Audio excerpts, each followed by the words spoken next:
there's just a learning curve. Oh, and that's what I tell guys, the learning curve of so many things that you need. It's not that these guys aren't capable, but you need to go see that world.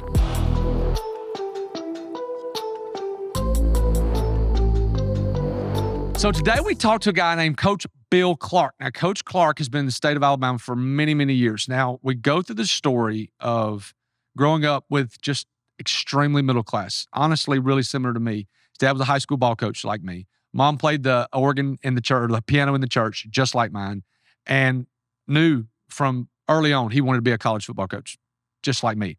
So it's really been fun talking to him. And there's a lot of things, and I know Coach Clark really well, but there's a lot of things in this story that I didn't know. And how he starts off and battles injury at an extremely early age, and then how he overcame that. Started coaching high school football like 19 years old. It's crazy. And then just the journey from taking small programs and making them better, and then helping start a football program at South Alabama, being one of the only guys that competed and beat Hoover in their heyday in Rush Probst, but then also getting the UAB job. The journeys there, and then also how they built that program. And then there's a lot of leadership things we talk about in this episode and what he's doing now, how he's analyzing games after the fact, and just the journey that he's had. And maybe one day getting back into college coaching. You're going to love this episode with Coach Bill Clark. Coach, thank you so much for joining us today. Glad to be here. All right, so let me give a little background. Coach Bill Clark, legendary high school coach in Alabama for a long time. Knew my dad, coached against my dad, knew my dad real well. Coached a lot younger than my dad, but was coaching early toward the end of dad's career, and then transitioned into college, more known for college because, I mean, I guess you were probably more college than well, I don't know, about equal. Yeah. And so from Alabama, spent most of his life in Alabama, but a lot of what we talk about is managing people, owning things, and there's nothing more aware of an owner than a team. Yeah. And you've done that with players, but also the thing that people don't really understand, and especially in college football, because I was on a bunch of college football staffs myself, is the guy that manages the coaches, that you're managing coaches as much as you're managing players. Yeah. And so I want to get into that later on, but tell me, just give everybody a background of what part of Alabama you're from, all that good stuff. Just talk to us that. Yeah. So grew up in Ohatchee, Alabama, little Ohatchee. Dad was a high school coach. Mom was a home ec teacher. Mom played the piano at church. So, we were there all the time at church. Are you kidding me? Did you know my mom still plays the organ at the church? Really? My dad was a high school coach. My mom plays the organ. There we go. There you go. There we go. So we, maybe it turned out all right. Exactly. But, I think those things that we always, the school, the church, family, faith, I mean, all of it was rolled together, as long as I can remember, which was a great growing up. Sure. Didn't have a lot of money, but we had a great family and had a brother and, older than me, a couple of years. And so we moved to Piedmont. Yep.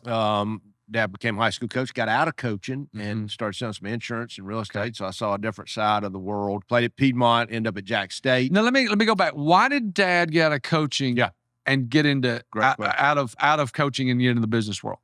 Dad was one of those guys, and when you grow up, like your dad was a successful coach, mine was. Dad was one of those guys that was innovative. Mom, was that homebody, the family, and I think it would be he was going to have to move to take that other job and to make more money, to make more money. I mean, whatever. Yeah, and so all of a sudden, what happened? He's selling insurance on the side, and literally it was him and Bill Burgess.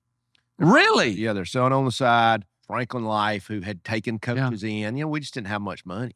And so all of a sudden you start making some money. And so he gets out 1 year to sell insurance, hates it, gets back into coaching at Piedmont. Okay. And so, but just, it doesn't work. And he goes back to insurance, real estate. I don't think he's ever really happy, but he was good at it. Yeah. He did that till I graduated. So I didn't get to play for him. See, I didn't know that. Yeah.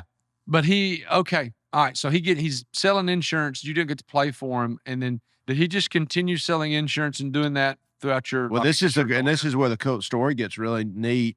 So he knows he's going to get back into it. Kind of at the end, I think I would have probably had to move, and get into my senior year. I've got a chance to go play. Yeah. Of course, I'd had this back injury, which really becomes such a focus. You had the back injury since then? Oh yeah, I heard it squatting, lifting weights in 1983. So we get another coach in, it's just a different time, different time in weights. My dad was was literally one of the first guys lifting free weights in the state of Alabama. Went to Georgia in 71, got free weight. He goes to Texas in 70 and gets the wishbone. Where Alabama gets it, that's another story. Yeah. But about innovation and not staying, going trying to be the best and going to look, et cetera. But I know he's going to get back in coaching, so that's kind of out there. So I've got this back injury. I hurt squatting. Don't know what it is. That's how I meet Jimmy Andrews in 1985 when he says, "You're done playing." And I said, "No, I'm not." A year later, going into college, I am done, which gets me started coaching early. So I started coaching in 1987. Now, when was the last year your dad coached? The last year he coached, that's a good question. He coached for me at Prattville through the 2001 season. So I guarantee that your dad and my dad shared wishbone notes. Oh, I'm sure. Yeah, all those wishbone guys knew each other. They did. Oh, yeah. Because it was a small circle, and then it got smaller. That's right. And then it's obviously non-existent these days. That's right. For the most part. Yeah. So all those great stories of these wishbone guys and, just being on the cutting edge, Yeah. So Dad he gets back into coaching at Asheville, little old Asheville. Up 59. But the principal there was his O-line coach named Ken Logan. I get to go start coaching. So Coach Burgess says, "Hey, you got a chance to be a student coach at Jacksonville." And, there wasn't really a lot of student coaches. That wasn't a thing. You'd really almost been more of a manager or whatever. Or I get to go be a coach at Asheville. And I go coach the O-line, believe it or not. Really? 3 years there. So are you in college? And then I'm in college. You're going to college? Jacksonville State. You're at Jack State, and Jacksonville State's not far from Asheville, if you don't know it, in Alabama. So you're in college taking classes and coaching in the afternoon. Yeah, when I see that, I'm that guy that gets injured, which is why I always have a heart for these injured guys. So I get hurt, can't play in college, which was my dream. Yeah. But I get to coach, which I knew I wanted to do, and I back up to Ohatchee days. As long as I can remember, it's what I want to do. Yeah, me too. We had the one bedroom in the back that had the air. It's the only one that had that air unit where you watched the old 16 millimeter. Yeah, click, click, click, click, click. That's where that's where I grew up, wanted to do it, and knew that's what I was always going to do. There was never a doubt. Bill, this is crazy how much we're similar, because since the time I was 5, I remember that's all I wanted to do. Most kids growing up, hey, what do you want to be when you grow up? They said, vet or a doctor or law. I wanted to coach college football. You knew it. And because I remember my dad didn't watch film at home much. Yeah. He was always at the stadium watching film. And I remember on Sunday afternoons, 2:00 after church, me sitting in there in the dark, falling asleep half the time paying attention and hearing it. Yeah. Click, click, click, click. And going back and forth. So that's crazy, the similarities in the two of us. Well, there's just something about coaches' sons. I agree. And, it's just, you've been raised tough. You've been raised all those things that a coach, especially old school. Yeah. Just like dad, your dad, my dad. Yeah. There was love. Yeah. But it was tough love. And, but that's couldn't have been a much better growing up. Growing up in school with ball and all that stuff. So I experienced that till I was, junior high. Yeah. So you get your coaching at Asheville, then you graduate from Jacksonville State. Then where does it transition from there? So in 90, I have a GA, just so funny. I have a GA offer, and then I have a job offer at Piedmont. GA, graduate assistant. So what that is for most people that don't know is it took me 2.5 years to get a GA job. They're very, very hard to come by, extremely hard to come by, because most of the time someone gets elevated. Most of the time it's somebody's cousin or somebody knows somebody. It is a true business of who you know. Now, no doubt. You have to know what you're doing. Correct. But it's truly a business of who you know. So graduate assistant I made $14,000 a year at NC State. Yeah. So I won't say the school, but it was, I didn't think the coach, I knew enough. I'd been coaching, so I knew the guy was kind of on the hot seat. And I had a chance to go back to Piedmont as the defensive coordinator. Okay. And I knew they were going to be good. Really a chance to go to the other side of the ball and make a little bit of money when $20,000. But that's what got me to the defensive side of the ball. And so I started there in 90, and you can tell me how you want to go from there. Okay. So after there, how long did you stay as a coordinator? So I'm a defensive coordinator all the way till I become the head coach at Prattville in 99. Really? So so I knew you were a defensive-minded coach. So you get into high school. You're in the high school. You're liking it. Where'd you go for how many stops from Piedmont? Piedmont for 2 years, 3 years at Tuscaloosa County, where I got to play against your dad. Were you with Robert? No. It was with Bobby Moore. With Bobby Moore. Yes. What years were you with Bobby? 93, and 94. Yeah. You played against U Central, Hueytown, and Justin Lanier. Yep. And so from there, I go to Coffee County, Georgia, though, for 2 years, which let me see that one quad A, Colquitt, Valdosta, those guys. Come back to Dothan in 97, 98. And then 99, I take the Prattville job. Okay. So you're at Prattville. How long? You had a lot of success at Prattville. How long? 9 years. 9 seasons. Now, tell me about the success there, because you had some pretty good success there. Yeah, Prattville was a really cool story. I get to see Prattville. I'm at Tuscaloosa County. First game was on a Thursday night, so I get to go see Prattville on a Friday night and see this one school community. Everybody's over there. I'm like, man, this is kind of like growing up in an Ohatchee or a Pequot on the big level. On a large scale. So as I see those guys, you just kind of keep an eye on a program. So when they came open, it was starting to come open, getting ready for the 99 year. And I turned down some head jobs. Mm-hmm. I just wanted to perfect the craft. And, yeah. I knew, no offense to smaller school jobs, but it was, I'm going to change every sprinkler head, cut grass. Oh, yeah. Let's see if I could get to that next level. So when the Prattville job came open, and I said, it's kind of like that GA situation, they were really open. It wasn't already decided. That's rare. Now, there was a lot of things that weren't good, which really ended up helping me down the road. Prattville was, they didn't really know exactly what's your color, which line are we using? We don't have a logo, the things that really was good. I was the AD. So for 9 years, I'm the athletic director, and we go from, there were 18 guys show up at my first meeting. I take the job in June. Players, 6A, 18. We get about almost 60 out before the first game. That tells you kind of the evolution to when I leave there, it's 130 and right. State championships and some, not bragging, but just a cool evolution of things that happened along the way to get there. You were, and correct me if I'm wrong, back then, because I was playing ball at the time, so I wasn't totally immersed in it, but that was back when you, Prattville and Hoover were the two dominant forces. You were one of the only guys to beat Rush Propst in that Hoover jumping off point, because most people remember Hoover, Rush has got a decorated past. We both know that, but he's a great football coach. Yes. He's a wonderful football coach. Coach, he wins everywhere he goes. Yeah. He knows football. So I remember you were one of the only ones to beat those guys during that time. Let's back up. Rush played for my dad. We coached together at Asheville. You coached together? Yes. I did not know that. Rush about 10 years older than me. He went to Ohatchee, played for Dad. His dream was to come back and coach for Dad. Mm-hmm. So in 87, 88, and 89, we were together. I did not. Yes. That's awesome. Yes. So there's that. And, we got this path, Rush and them kind of get going before we do. They're winning. We get beat by them in 04. Okay. And then in 06, we're there, we're close every year, and we finally get there in 06, and then we win it in 06 and win it in 07, and then I go to college from there. Great transition. Why did you transition to college coaching? It was I felt like we'd achieved everything I wanted to achieve in high school. And I'd been a high school coach for years. It was, okay, what's going to be the right spot? I'd had a couple offers, college offers. You did. But it just was not the right choice. So when South Alabama, and we could talk history of South Alabama, but this is a funny story. Kevin Steele is going to take the South Alabama job. The head job. He's going to leave Alabama and take the head job. Nobody knows it.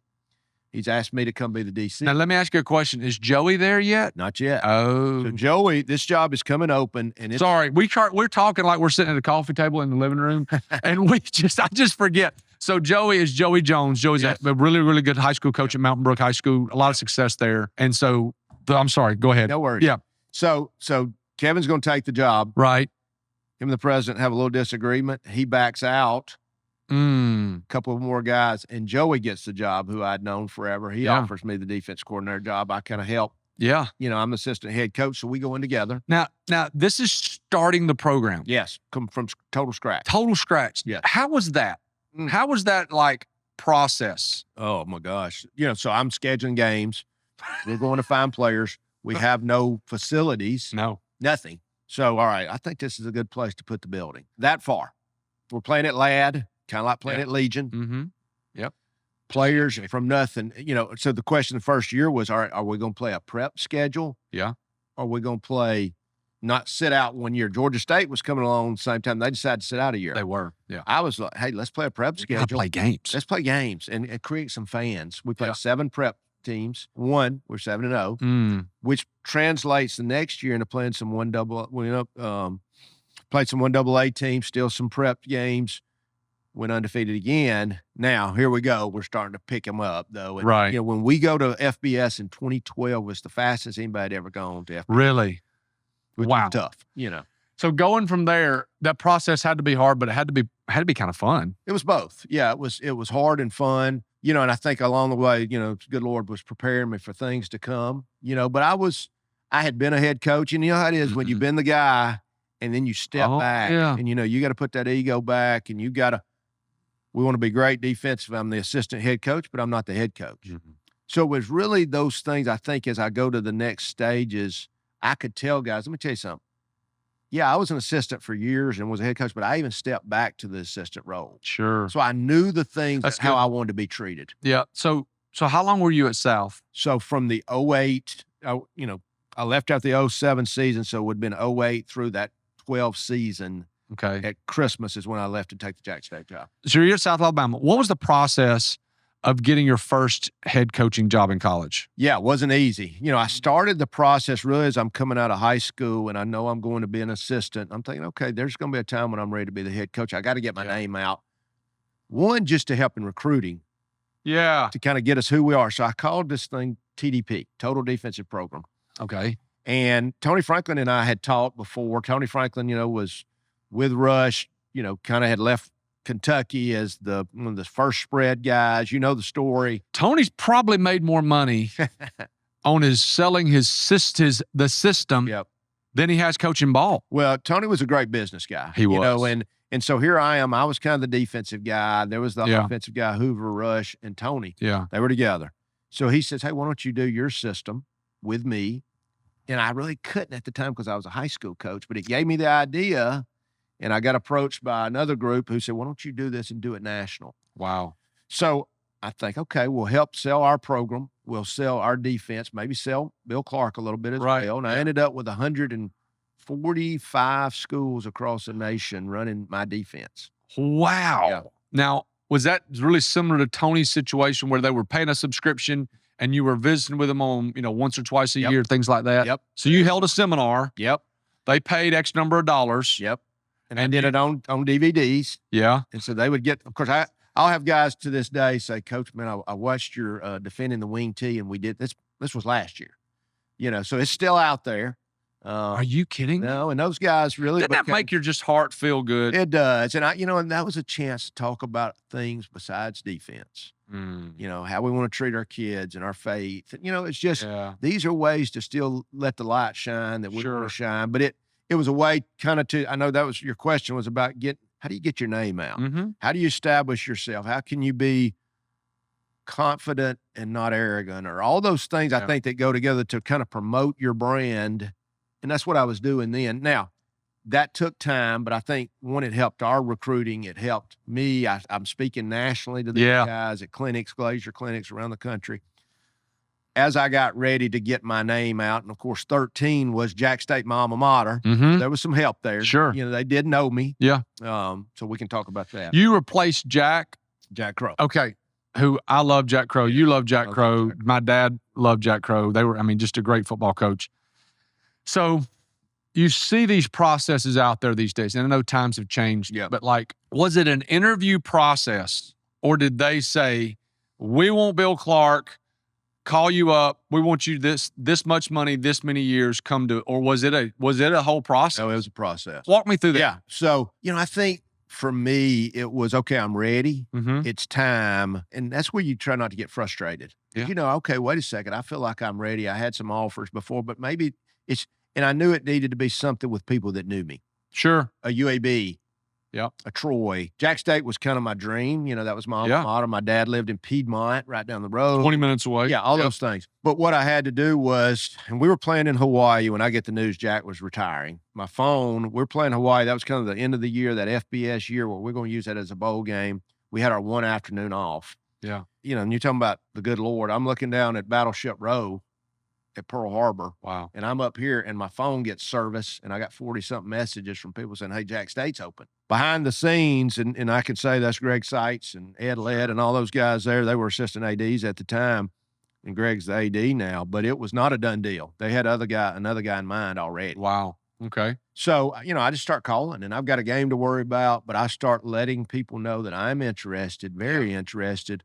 What do I need to do? And it's putting those fillers out to say, I'm the right guy for you. Yeah. Here's what we can do.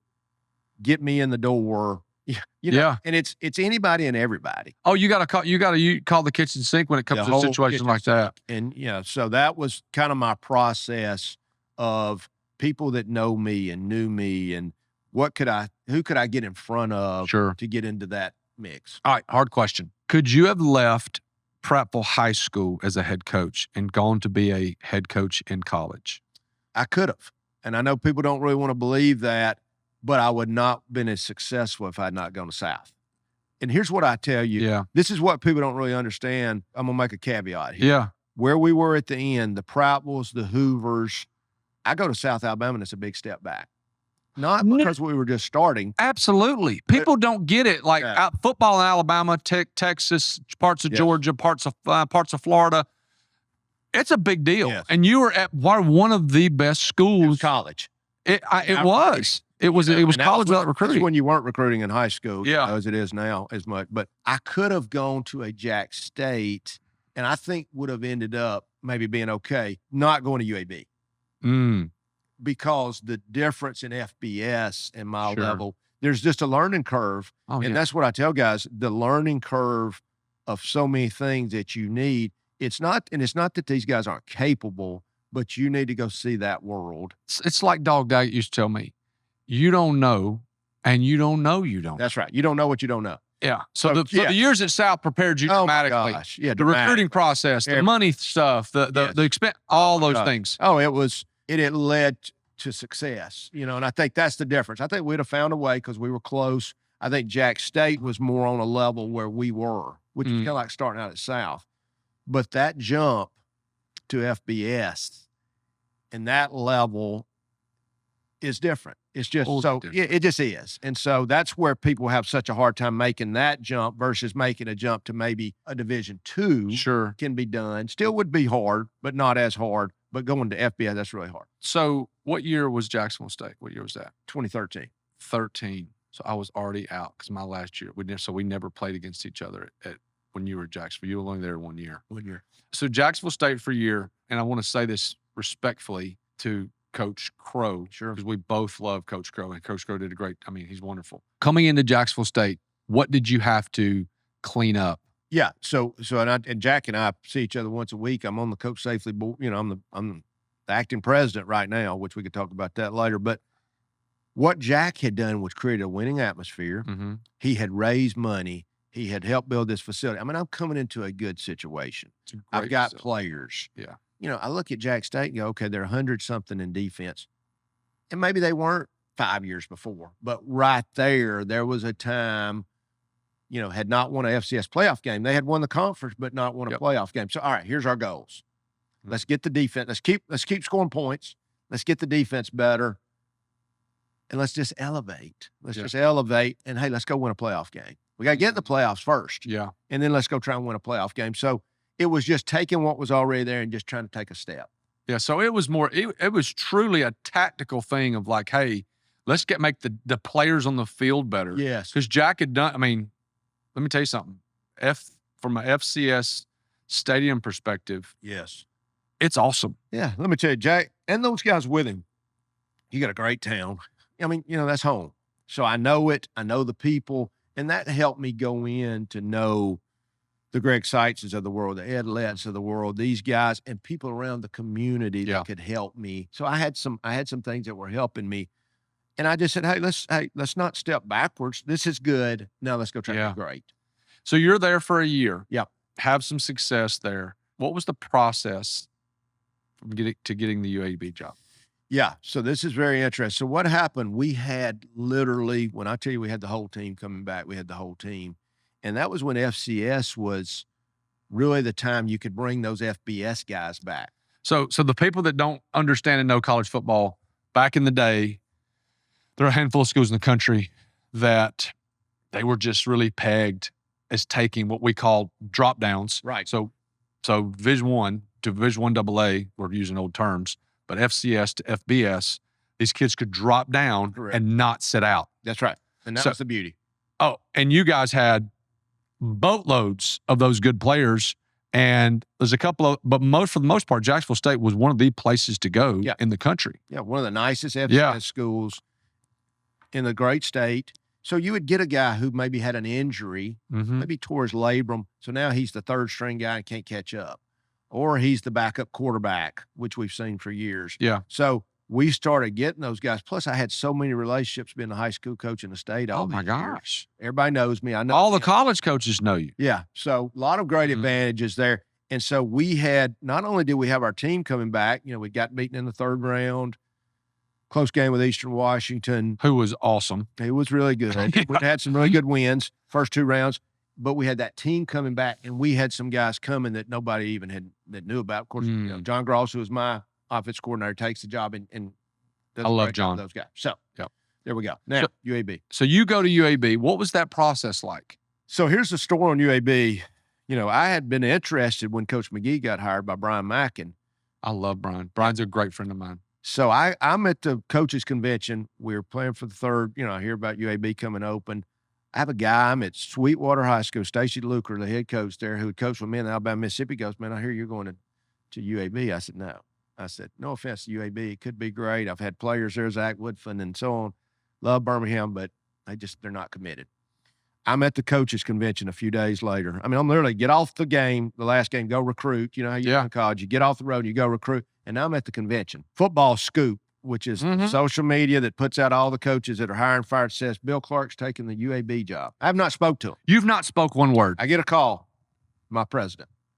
At Jack State. A trustee. Now, I mean, everybody's happy. So I get a search firm call me. Hold on one second. This is crazy. So you have not heard from Brian Mack and no one at UAB, and it pops up. So let me say this. Let me go back. Footballscoop.com. They post every day. A lot of it's accurate. Yeah. A lot of it, some of it's not. Yeah. But for the most part, it's all the what's in the wheres of like what's going on in college football. I read it every day for years when I was coaching in college. You read it every day, whatever. So the Scoop says that you're going to UAB and you've yet to talk to anybody. I called Scott with Football Scoop. He said, Coach, that's what we're hearing. I said, please take that down before I get fired. And they're like, Coach, what are we talking about? I said, I don't know what we're talking about. So funny. That afternoon, I get a call from the search. That's running the search for UAB. And it's would I meet with UAB? I'm in state retirement. All right, let's just meet. Yeah. So I decide, all right, Lord. So let me go back. What did you say to the person from Jack State? I said, no, I haven't taken that job. I said, no, because I probably don't call them back if I remember correctly. Maybe that afternoon and say, okay, they are interested. I just want you to know. Yeah. I will speak to them. Coach, you're not going to take the UAB job. They're terrible. Yeah. I mean, we were having UAB guys starting to call us year about transferring from UAB to Jack State. It was a really rough, let me say this, and I'm a UAB grad, everybody knows that. It was a really rough transition from when Watson left in those years. From between Watson and you, it was rough. Yeah. It was. And I knew that. And I knew the store. I'm from there. I had players there. I knew Birmingham. Yeah. I know a lot. I don't know everything, obviously, but I know a lot. So I would agree to meet with Brian Mack, Shannon Ely, his assistant AD, and Izell Reese.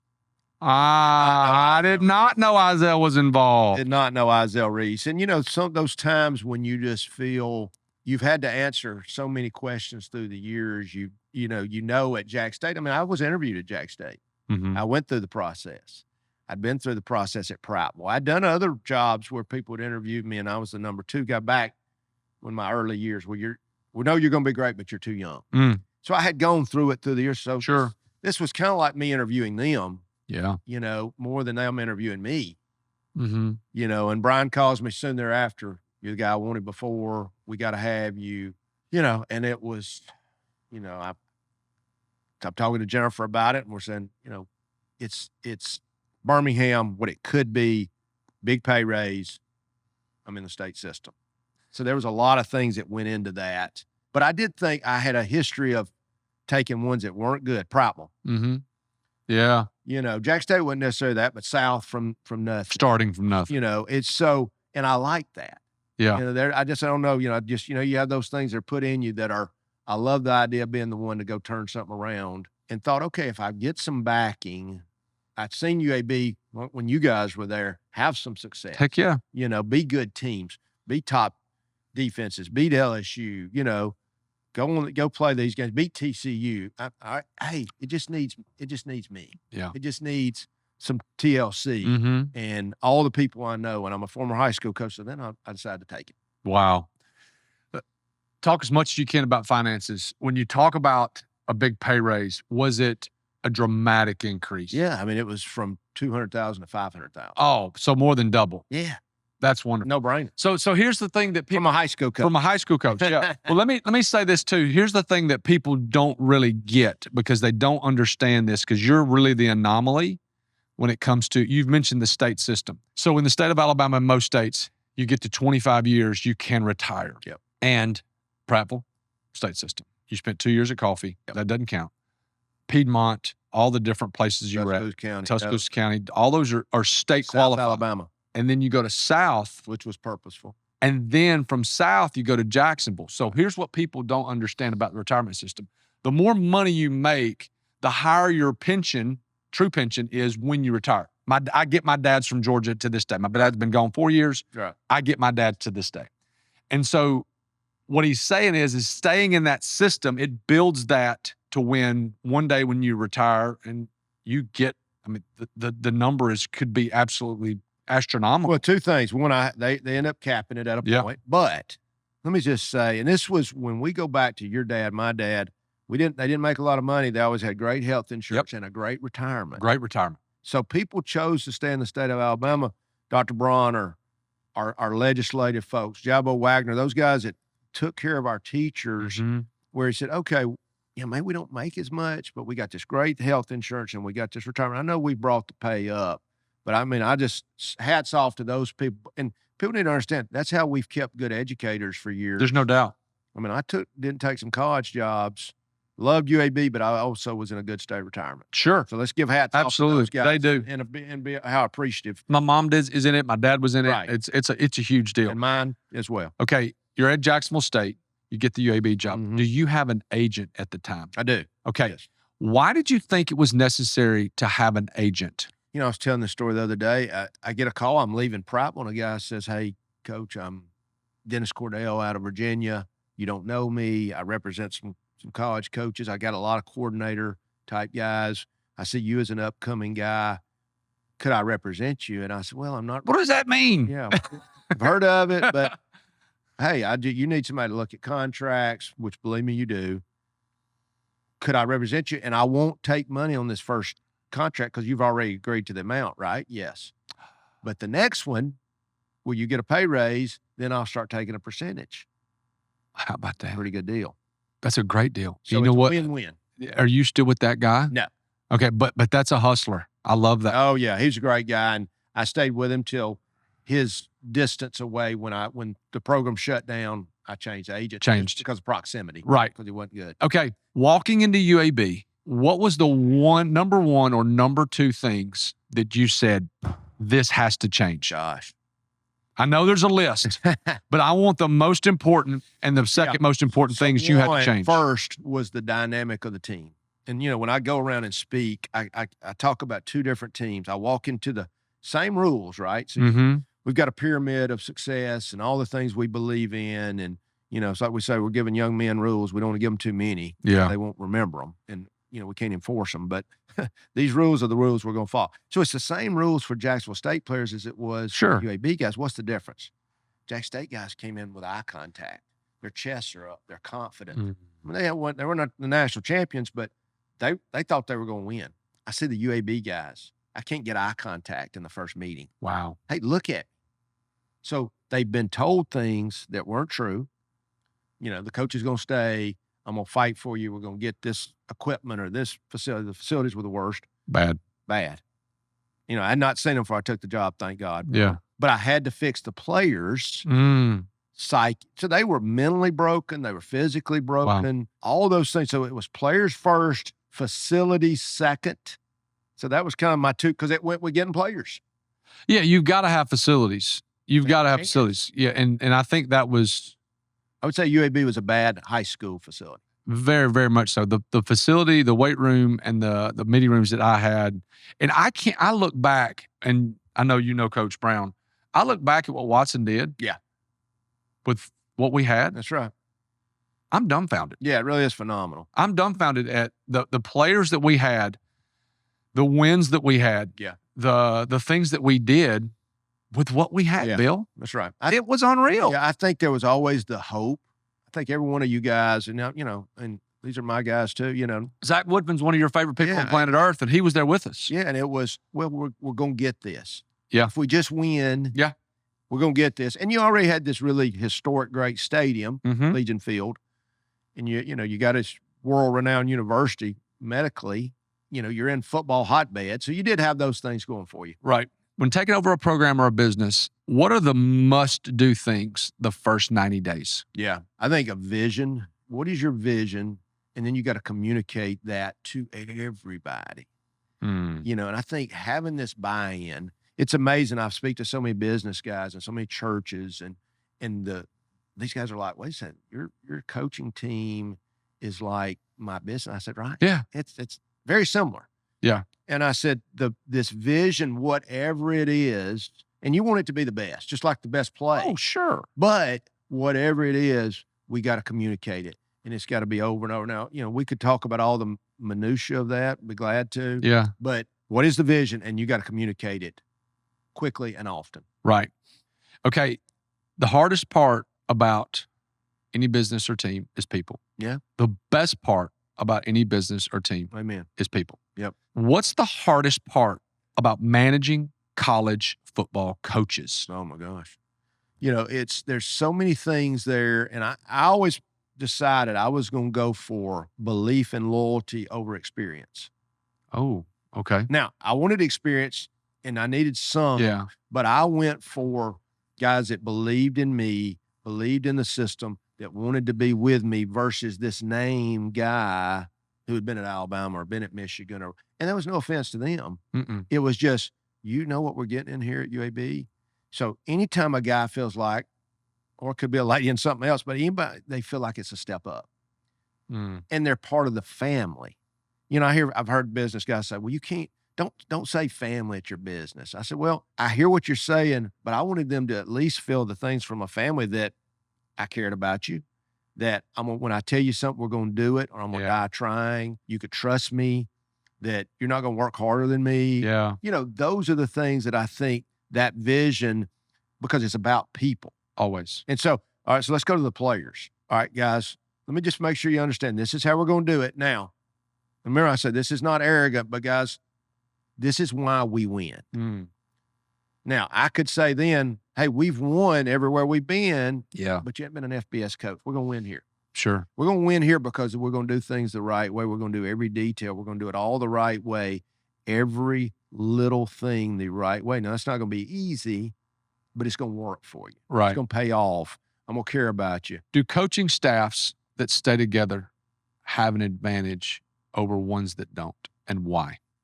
Yeah, I think they do. I feel they do. I do think there is new ideas you can get, and I think there can be some turnover. Now, if you have it, you got to manage it. Sure. But I think the more you can stay with those people, the familiarity, we can still bring in new ideas. We can still, and I always talk about going to put new tools in the toolbox. That's right. Even if we don't use them. Hey, there's another way to train. There's another way to with nutrition, with recruiting, with plays, or whatever your business is. Or I just like what I've been doing. Hey, I see this new idea, but I like what I've been doing. But we're always, we enjoy ideas. We want you to come to us with that. And that was always with the players. There's a chain of command. Yeah. You've got a position coach. You've got multiple people. You've got these people talk about, here's everybody's numbers. The top of is me. Now, you might not want to call that number first. Yeah. But that number's there to be called. And when you come to my door, I know I love Thomas Cox. He played here. Yeah. He's a great player. He's a great guy, but he's going to have to hold on while this player no doubt talks to me. Yeah. And that feeling of, and it's, so it goes back to communication. Sure. Here's what we expect. I want to know what's going on. And then you got to really want to know though. Right. These people that say, man, tell me about what's going on with you, but you don't care. And they can see that. Yeah. So do I really care about you? And I think when they see that you really care. Yeah. And that can also be part of winning. It's, but I care about you as a human being, just like I always talked about getting the degree. I said, man, that's your gift. You're getting the degree. Yeah. Sorry. That's a promise I made to your mom, your auntie, your dad, whoever that was. We're getting the degree. Along the way, we're going to win some games. We're going to win some games. Did you ever, in all your years of being a head coach, did you ever hire anybody to come in and audit your staff and what you're doing on the field? I think I was constantly bringing people in. Now, I've done that for other people. Yeah. I think I was constantly, whether it was Jack Crow, whether it was Dad, hey, come to practice. And I used to tell guys this all the time. I want you to come watch us practice. I tell the players, I want people to come see us. I want Thomas Cox to come see us. And, man, I've never seen anybody practice that hard. Now, that's the goal. Whether it was true or not, I didn't say the best players. Sure. No offense, guys. Yeah. I said how hard we play, how much we care. Does he come in the building and everybody speak to him? All those other things that we can control, the effort. Yeah. So maybe, that was us being audited. I want to know all the time. I wanted the feedback. So yes, to that degree. Who did you lean on from I want to say someone above you? Who did you lean on? Who did you pick up the phone on a Monday, on a Tuesday, on a Sunday and call and talk through things and ask questions in the coaching world? For me, it was within the staff more than it was now, but I had my dad. Yeah. And that relationship had kind of changed as he got older and I got older. That was sharp to the day he died, but he understood. Sure. He knew, and I might be complaining about our fundraising or whatever, but it was for me, it was a lot about just getting things off my chest. Sure. And it's him agreeing or, hey, you're all right. That's going to be something, but I think all of us having somebody to talk through things with, and then having some of those guys on staff as well, because that's what I enjoyed. Sure. Is like, all right, how can we do this better? Who out there is doing it? Now, I'm a constant study. Yeah. And, I think I heard Andy Reid talking about, you're reading a book and I'm reading about plays. But I was always leadership, whether it was military leaders, whether it's Pastor Chris, who is these guys that you could get a nugget from that I could take back, John Maxwell's of the world. What can we use to help lead our team better? Things just like what you're doing. That's the stuff you're trying to get. Mac Brown was at Texas, had a lot of success there at North Carolina now, did a good job the first time there, doing a good job now. Yeah. He's more of what people call a CEO coach. Yeah. And then you got the Sabans of the world. Yeah. And I know you know Coach Saban real well. Yeah. He is heavily involved on the defensive part. And then you've got other offensive coaches that are heavily involved on the offensive part. You didn't call the defense much the last however many years you were there. Would you consider yourself more of a CEO coach, or would you consider more of a tactical in the weeds coach? Yeah. I wanted to be in the middle of that. Yeah. I wanted to know what everybody was doing and know enough to know, and I think me starting out as an offensive coach. Yeah. And that's what people don't really know about. I did not know that. And so they're like, well, you're just a defensive guy. And I'm like, the difference, and I say that's kind of where I think high school coaches that work their way up have such an advantage. Just like let's use DeBoer. Yeah. I don't know a lot about him, but I know he's won everywhere at small stops where he didn't have everything. My point was I was in the weight room. Yeah. I was a strength coach. I was a track coach. Wow. I taped ankles. Yeah. It's all those things to go when I bring in the strength coach that I knew what we were talking about. Sure. Now he knew, he was the true expert, but I knew enough on all those things. And then what would happen with me, and I was in the middle in the spring, and really I kind of favored the offense in the spring. Why'd you do that? Because I knew I was going to end up in August with a defense. Yeah, you're right. So I wanted them kids, I wanted those players and coaches to know I'm really leaning toward offense here. Yeah. Then because in August it was defense time. And I think if you look at, I watch Kirby Smart on the sideline, he talks the offense every play, but he's still with the defense. Defensive guy. Yeah. Nick. Sure. I think those are my guys that kind of Pete Carroll, I think. So the offense. That's where people don't understand. Especially me coming from being on offense, but why not use your expertise? Now, calling every play, no, because that's too much. Then I can't do the CEO things I need to do. You're right. That's true. So let's go back to UAB. Being there the first time, tell me about how long were you there before the program shut down? From January to it shut down right after we beat Southern Miss. Okay, so 1 year. 1 year. Okay. Tell me about that first year. What was that first season like? I tell you what, it was so rewarding. It's probably as rewarding as I've ever been a part of, because these kids had it so bad. And I'll tell the story. So we're going to get money for a locker room. And that was one of the reasons I decided to go. Yeah. All right. I know it's horrible. Well, we got some funds to build one. So of course I tear down a tractor shed and Yeah. build one in the back. I But saw that. Yeah. when that was built, those kids started crying. Mm. When they got new uniforms, which I got to design, you know, I tell that story with Jacob, my son. He's a senior at Piedmont. Jake, I'm leaving Jackson State, going to UAB. I know you're going to be upset. Dad, I know. I'm like, I know. He said, no, Dad, they got the worst uniforms in America. There's your 17-year-old going, okay, uniforms are kind of key. So, Huge. Yeah. So we designed the uniforms. So good. You know, but when they saw the uniforms, they started tearing. I mean, it was like emotional. The Troy game. Yeah. You know, beat Troy the first game and people are picking you up and just the joy. You know, when you're not expected to do anything and then you get to do it and then to shut it down. Ooh. Oh. So before the program shut down, what was the hardest part about being there? Oh, gosh. You know, facilities were so bad, but we made them better and not one. You know, I mean, you got to raise the Jimmies and Joes. I mean, you know, so we went out and got some good players, but I think the development of those players, we had about 35 guys that were literally injured. I'm not kidding you. First day we go in the weight room and I'm like, all right, who are all these guys? Mike Jones, the trainer, said, well, these guys have had surgery. I said, 35 of them? Yeah. I said, okay. They can't do this, but they can do sit-ups. Yeah. You know, those guys quickly decided they wanted to be well, you know. They got well quick. And they had to get well. Yeah. But it was, no, everybody's working, but we had a lot of injured guys. We had to get better players. We had to fix the facility. So it was this big, you know, a little bit of everything. Right. Tell me about the program being shut down. You know, I say it, you know, both parents have passed, you know, I mean, you know that. I mean, it's not death, but it's close. Because one, what we had done, you know, we get 6-6, we get bowl eligible. We got most of the team back the next year. People were believing. We're having people come to games. Recruiting was going good. Yeah. All these things. I believe we were going to find a way to raise the money, even though, you know, the shutdown probably created all that. But, but then to get that pulled out from under you was just, it was as close to death. I'm sending players. I'm having to help recruit for them to go to somewhere else. And your coaches, none of them, they don't have a job. None of them have a job. I mean, you can't make it up. I mean, it's like a horror story of everybody's got to leave, and you've had success. What is one thing that people don't know about that bringing the program back?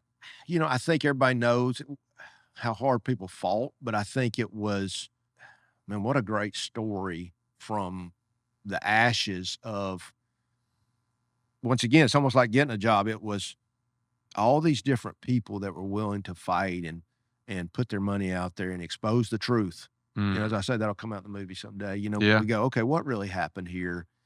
But we did. It got exposed. We raised money, or started to raise money to bring it back. Now we bring it back, and it's nothing.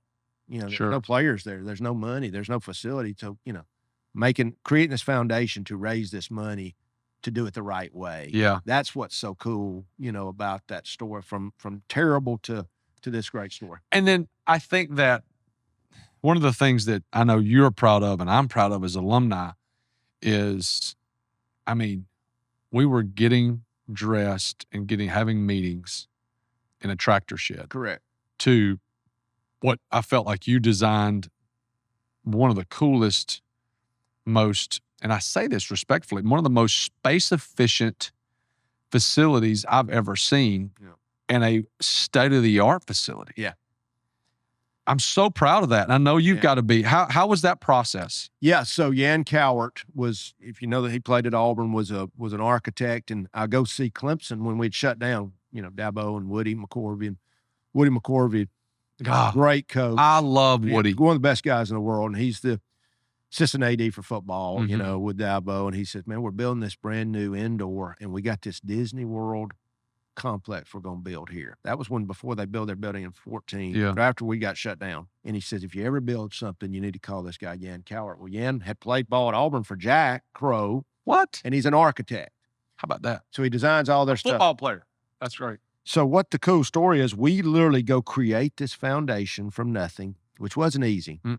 People weren't real happy we were creating this foundation, but we do it. You know, and these guys, Tommy Brigham, Manhattan Smith, and Justin Kraft, who's the hero of this whole thing, Miller Gorey, Jimmy Lee, I don't know if I said Kraft O'Neal. Yeah. They're the key components of this foundation we create to raise money that raises money for UAB athletics with outside help. These guys all gave their own money.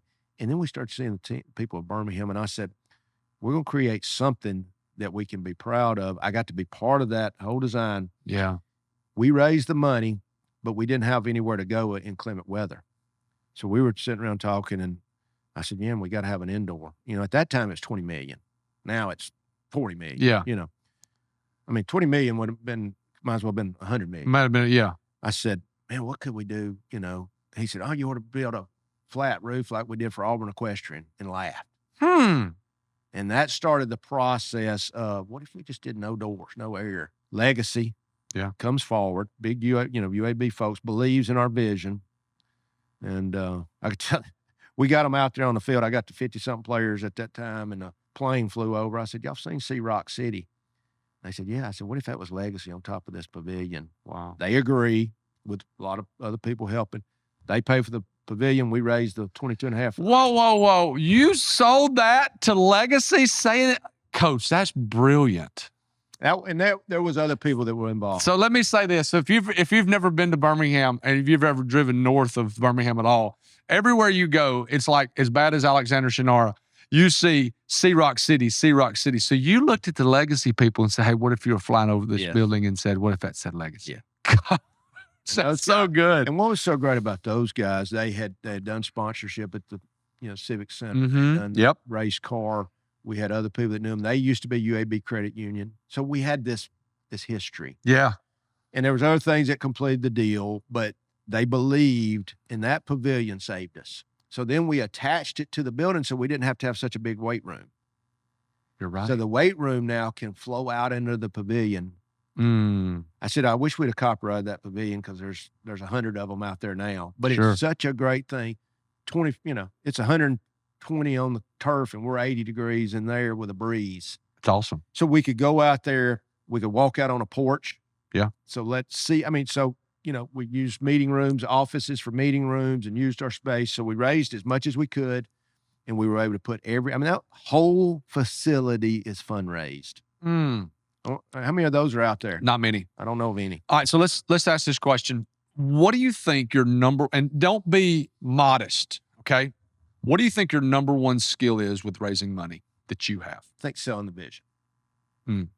That's how much money did you help raise through that whole process? Gosh, I think all in all, and I won't count the stadium because and I can't count that. That's different. That's different. That was I was just part of that vision, and I've heard 60 million. Wow. But we know we did the building, which was 22.5, and we put money back into the facility, but it was a lot. And that was such a team effort. I know it wasn't all you, but you were like kind of the head of the spear on that thing. Pied Piper. The head of the spear on that thing. So I agree with that.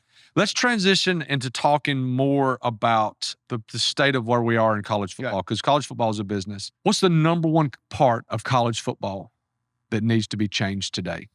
I think we just need to govern the NIL, not take it away. We just need to govern it. So there's some rules. And I know it sounds like we're heading in that direction, but where they're tampering on people's rosters, that's what's killing our game.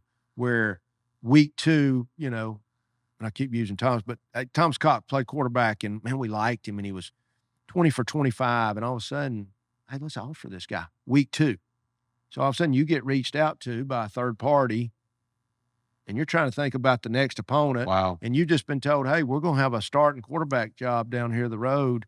Oh, and we got $200,000 to offer you. So you think that's happening? Oh, that's happening. Prevalent. It was happening before, but without money. That's right? crazy. I mean, people were recruiting guys off rosters, but hey, they had to sit out a year, which they changed. Yeah. Now they're immediately eligible. And what we said, just don't let them be immediately eligible unless they're a graduate, because what that does, that creates cheating.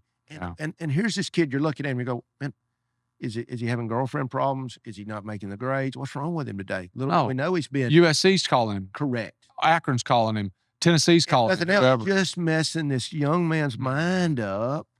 Wow. When if we could just eliminate some of those things and put it in a box where, okay, if the guy leaves you, okay. Yeah. But not where his brain is messed up in the season and it creates, anyway. Yeah. That's good. Honest opinion here. What head coach is doing the best job in college football currently? Well, I think if you just said with all the resources. Okay. No. All right, let's go. We'll go with two factors. Two factors, yeah. Kirby Smart. Got all resources in the world. He's got all the resources in the world, and he's using them. And I would agree with that. He's a good coach. Yeah. And so I would just say, this is we're not best friends or anything like this. Is just he knows all the keys to the kingdom, and he's at a place where he can use them, and he's using them. Now, that's a good question on the set. Now I would start going to these guys. Remember the guys that I always said could do more with less? Sure. Kansas. And, it's just like why I watched Bill Snyder. When Kansas State became the losingest team in the history of college football, and he turned that around. Man, I want to study this guy. Yeah. Give me the guys that have done more with less, and they keep finding a way to win. That's the people I want to study. Who is that guy right now? I think Alabama chose DeBoer for a reason. Yeah. This guy had won everywhere he's been. Now, this is going to be a different animal, but give me those guys that have worked their way up. I'd have to get back with you on that. Yeah. But if you're looking, that's the guys I want to look at. Yeah. Other than Georgia, because they're probably right now, they're the team right now. Other than Georgia, what team in your opinion has the most chance to be successful this year besides Georgia? If you just look at what they went out and got, and probably in a not as great league, Ohio State. Really? Yeah. Everybody's on Ryan's butt. I know. I think he went out and got him a really good play caller. They're not in a tough a league. I think they'll have a chance to be right there because look at the league now. Yeah. Can they pull it off? In the end, it's hard to pick against what you're seeing out of Alabama right now. But that's my Texas, Alabama. There's all these other really good ones that are that are close. I think they're going to be right there. So I got a bunch of random questions. Some are football, some are life. What was the number one thing that changed in you and Jennifer's life when you started making over $300,000 a year? Yeah, I think that's a good question. I think just peace of knowing you're took care of, knowing that, because when you grow up like I did as a coach's son, her dad worked in the cement plant, and, it was solid. But I think just a peace of knowing we can help take care of our kids, we can get them through school. I think it's more of a peace. And then obviously the being able to give back, sure, like you want, and be involved in things that matter. Like we've always given to church, but your church and some charities and things. I think that's really neat. That helps. It does. Okay, so I can ask this question because I was there. What do you regret about parenting your kids in those early years? Anything? I think for me, always wanting to be there as much as possible and being a coach. I don't know if I have real regrets. My wife did a really good job with them. You had wanted to have been there more. Sure. But, my thing was always, I was so conscious of it that it was football, and that was my hobby, and then family. Yeah. I'm not a great golfer or hunter or, it was try to put and I'm not telling guys not to go play, but if you're in this job that takes so much of your time, family better be that better be number one as far as when you get time, you better be spending it with. Sure. I agree with that. I feel like that I missed a lot of stuff in Jana's, my oldest, she's 15 now, first 2 or 3 years of her life, just because, you're 60, 70, 80 hours a week. And now I'll say this, the Lord got me out of it when we had our second kid. Yeah. And it's been the best decision I ever made, just simply because what we're doing now is so much better for us and our family. Correct. Okay, this is a generic question, and I want as specific as possible. What's the number one thing you must have to be successful in any business or team? The number one thing. I think you got to have the right people around you. People. I agree. It's people. I agree. When you're looking to hire somebody, what quality do you look for first? It starts with, do I like them? And I think when you've talked to That's a great answer. That's a great answer. People don't say that, Bill, but that's a great answer. I got to get along with this person.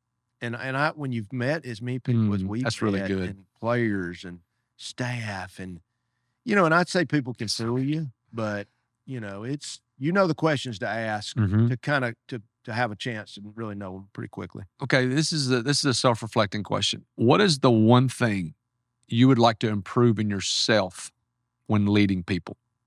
Oh gosh, there's a lot.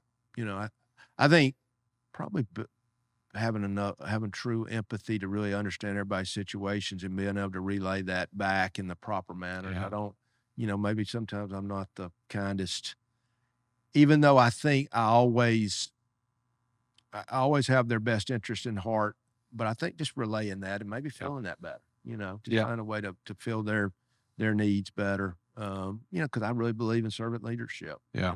I do. And so I think with my job, there was a toughness that needed to be in there and people need to see it. So what's that balancing act of having enough, the toughness I think that you need to get through the everyday trials and tribulations, yet being empathetic to their situation. I'm with you. Like my wife and my work wife, Sierra, says being sympathetic, empathetic sometimes cause between you and I are similar in the fact of like working, like we like work. I don't golf. Yeah. I don't hunt. I hunt with my kid, but like for the most part, like I like to work and I like to, be with my family. That's it. So like being sympathetic and empathetic to some of the things that happen to our staff. That's it. Is really difficult. So I'm with you. Just put your head down. Let's go to work. Yeah. And that's not always the right answer. It ain't always the right answer. Right. Hard question. If you were a head coach tomorrow in college and money was not an issue, who would be your first hire? Like specific person? Yeah, it would be one of my guys that have been with me, that get me, that know me. And there's more than one of those guys. I think just believing in what we believe in, our process. So I think that's who I go get. I don't have to convince them that this works. It's one phone call. It's one phone call. And they believe. Yeah. They believe in the process, the system, all the things we put in place. So that would be mine. Yeah. Do you want to get back into college coaching? I'm considering it. Are you? Crazy. I feel good, Yeah. But here's where I am at. And I tell this people all the time, I'm praying, Lord, hey, if it's supposed to be, it'll be. Yeah. And I'm not willing to put some boots to the ground. No doubt. But I just don't know if that's been the way the last few years as I've had people call me and I'm like, if there's not alignment and they, and that may just be the case because I'm now, I've got my radio show podcast with Jocks. I'm enjoying that. I needed something to do. And so I think that's kind of where I'm at. I do feel like I might have one more in me if there's some really good alignment and somewhere I could really help. Yeah. Why'd you retire? I had back fusion. I'd had a discectomy in 97 and then it finally got so bad. I really hurt it again at Jack State in 13. And by the time we played BYU in the bowl game, I couldn't hardly stand for more than about 5 minutes. Really? Yeah. So in that spring, it's like, I'm legs dead all the way down into my foot. Something's got to happen. And every doctor, it's a fusion, which is, that sounds like a death sentence. Wow. And if you don't get it well and you don't rest it, you're going to be doing this again. And when you've had back pain since 1983 on and off, I'm like, okay, I got to get out of this to get well. And I'm mentally drained and tired too. But I had to get physically well first, and now I feel good. So it worked. Yeah. Okay. This is an interesting question. And you retired, what year did you retire? After the 21 season. After the 21. So 22, summer of 22. Okay. 2 years ago. So NIL was not. Just started. It just started. Okay. And you may not be able to answer this question totally. With the landscape of college football, how would you do things differently than when you coached back in 21 and if you coached in 2025? Yeah, you are in an NIL world. And it's got now. What I would do would be and that's what I'm kind of doing now, but I would go talk to everybody I could talk to and put every tool in the toolbox of what other people are doing, trying to come to the best situation. Whether I'm talking to AAC teams, whether I'm talking to a Sun Belt team, or I'm talking to an SEC team, which is all different. Sure. What are the tools in the toolbox? What is being done? How can we do this the most equitable? Because I was just big, and this is what I don't ever want to lose. The walk-ons were scholarship players to me. Sure. Seat 1 and seat 50. Now, we know seat 50 was the starting receiver, and seat 1 might have been the scout team guy who's not going to be a walk-on this whole time. Those guys felt like they were the same guys. Yeah. I want them to feel the same. So that's going to be important to me, how we treat every player in that locker room and try and keep it as close to the same for each one. And I think that's some of the problem in NIL. Yeah. So I can't answer that, but I think the big thing for me is trying to be an expert on it by studying these other people, which I'm trying to do now. Let's dig in there. Who is doing the best job with the NIL stuff right now? Well, the people with the most money. I hate to say that, but when you got the most money, you go get the best player. And that's kind of the world. That's crazy. Did you said that? But it's true. It's true. It's facts. It's fact. Now, and like anything, we could look at our government right now, but you can mismanage money. Absolutely. So, obviously that's going on. I think we heard it the other day. You can go pick the wrong horse. Yeah. But within reason, the most money here is winning. Wow. Is there anybody out there right now that's getting just super creative with it? Because, I mean, here's the obvious ones. The obvious ones are Georgia, Tennessee, Texas A&M, and Alabama, Michigan. They're the obvious ones that got just not unlimited, but their pockets are so deep. So to answer that, who is doing, and let's go look at them. Who's got lower resources? Look at us at UAB. Yeah. Who found a way? Who's doing it better? They're taking guys, maybe the 2 stars, giving them some money and still win. That's the guys we go look at, because we can go out there and I think we can find that out. Who do you think that is right now? You know, I really probably can't answer that right now. I think if we went and studied, and I'm talking college football now almost every day, I think as we go look this year and we go look at those teams in the top 25 and you say, okay, wait a second, they're coming from not the same resources and they're still winning. That's going to tell the tale. Let me tell you, and you may not know a lot about this guy and a lot about this team, but you know who I'm looking forward to seeing this year? Who's that? Nebraska. Yeah. I like Matt Rule. He's a friend. I think he does good. I mean, the college and the program are totally different. See, I don't know that you can judge his success at Carolina, but like Temple, that's a freaking horrible place. Yes. Philly's horrible. Yeah. I went to see the Eagles and I stopped by and Matt Rule and I just hit it off and Morty treated me great. And so we've been friends ever since. Did a great job at Baylor. I think that they put a stat up the other day comparing all the other coaches to Tom Osborne, because Dad had a player, Dwayne Harris, played at Nebraska, had a lot of success there. And I loved Nebraska back when Dwayne was there. I love watching them, and they were winning the Orange Bowl and all that good stuff. So, like, they put a stat up there, and it was Tom Osborne, and it was all these other coaches. Yeah, right. It was staggering. Yeah, staggering. It was staggering. Yeah, he's brilliant. I'm looking forward to watching Matt this year. I am too. I think he's going to do a good job. Tell me about what you're doing day to day now. Yeah. So I won't name the names, but I have schools, college teams. I'm consulting. I have some speaking engagements. But really what I've sunk my teeth into, Jocks and I have partnered up every Monday at 1 o'clock. I'm on 3-Man Front. Yep. Great show here in Birmingham. And you can listen to that live. Like, you can stream it too, can't you? So WJOX is a famous radio station. Been around since I was a kid. Yeah. Rated the #1 college football radio station in America. It is. Yeah. It's unreal.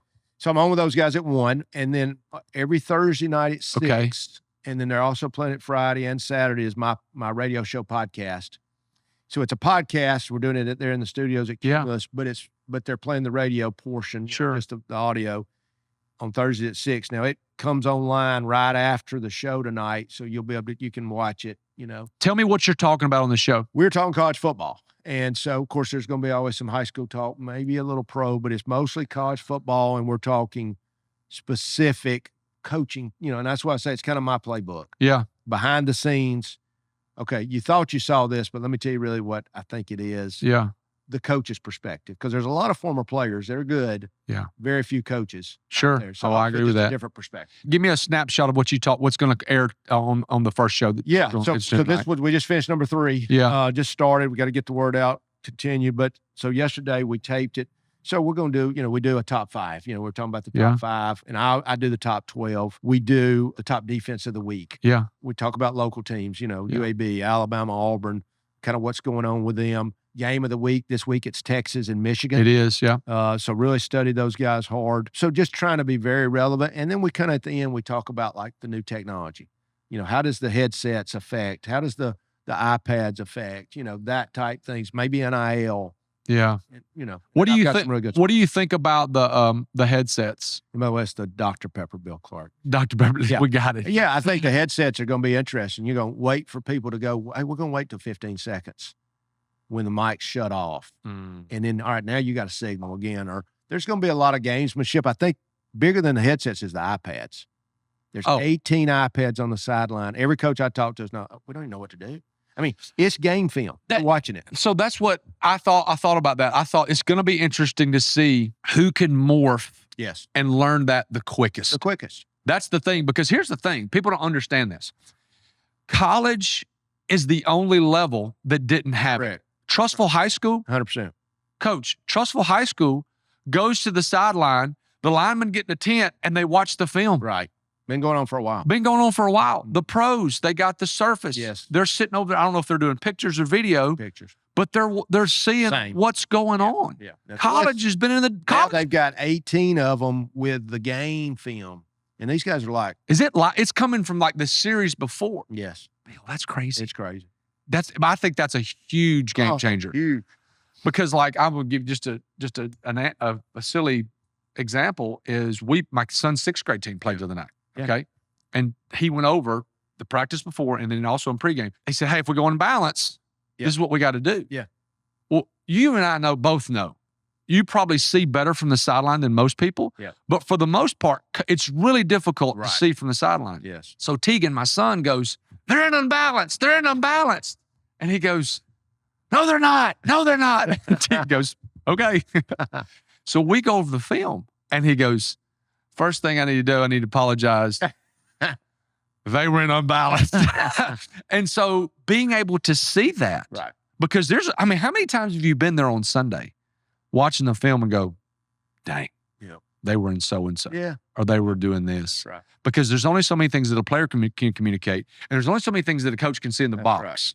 And so I think this is going to be an extremely huge thing. How big, and I don't think people are talking about this, how big is the 2-minute timeout in college football? It's another timeout. I mean, so it's 4. And it's going to set up so many more 2-minute scenarios to play out because you got the extra timeout. Yeah. So there's a lot of gamesmanship. I mean, we've all been watching the pros for years, which I hadn't watched as much till recently. Yeah. Now I'm watching all the pro games, and you're going, how many games come down to the end just because they have that extra timeout? Do you have NFL Red Zone? I do. Coach. I know. It's unreal. Yeah. I love it. It's my favorite thing. Oh, yeah. Me and Tegan, now Tegan, it's odd for a kid growing up in Alabama to like pro football better than college. Oh. But my son That's interesting. loves pro football. Well, that's one of his bucket list things this year is we want to go to a pro game. So I'm going to call Zach and try to get up there and watch Tennessee play. That's it. Let's talk schematics a little bit just to nerd out. What's the hardest thing that offenses are doing right now that's hard on defensive coordinators? Yeah, it's the multiplicity of formations, motions, but horizontal and vertical spreading of the field with a quarterback that can run. Quarterback can run. That gets started at the high school level. And here's the difference. Everybody, well, there's always been quarterbacks that can run. Yes, but we weren't throwing in it like they are now. No. And we know when we put those two together, it's 12 guys on offense if they know how to use it. Sure. I remember Coach Amato Chuck Amato used to always say, when he can run, he used to say it a different way. When he can run, you're playing with 11. If he can't run, you're really playing with 10. That's right. So either he's an extra guy or he's -1. If he can't run, I mean, please give me that quarterback couldn't run. Well, defensively. And I think that also, too, like you made a great point. I didn't even think about this. Back in my day, you had a running quarterback and a throwing quarterback. That's it. And you knew when Johnny came in. That's it. You knew you could adjust. 100%. But you knew when the stand-up drop-back guy, you had to adjust. That's it. Not the case. No, not even close. Not the case these days. So you got to be, I mean, it's changing defenses. What are defenses doing these days that's new and like intriguing to you? Yeah, I think we're seeing a lot more of the 3 high safety look where they're inserting the safety to give all these different coverage reads because the quarterback's sitting there in the gun going pre-snap. I'm looking at this backside safety. Now there's 3 safeties across that they can invert one of them, roll them on the snap of the ball. Yes, and so that's really been the biggest change in the last few years. Because if there was a defense, I probably ran it. Yeah, we were so multiple 3-4, 4-3 bear. That 3 safety look, even though we'd bring in extra DBs, was something I was just starting to play with. That's interesting. To be able to just keep doing what we were doing, that'd be so successful. Okay, so if somebody's out there, there's a coach out there, there's a local person out there.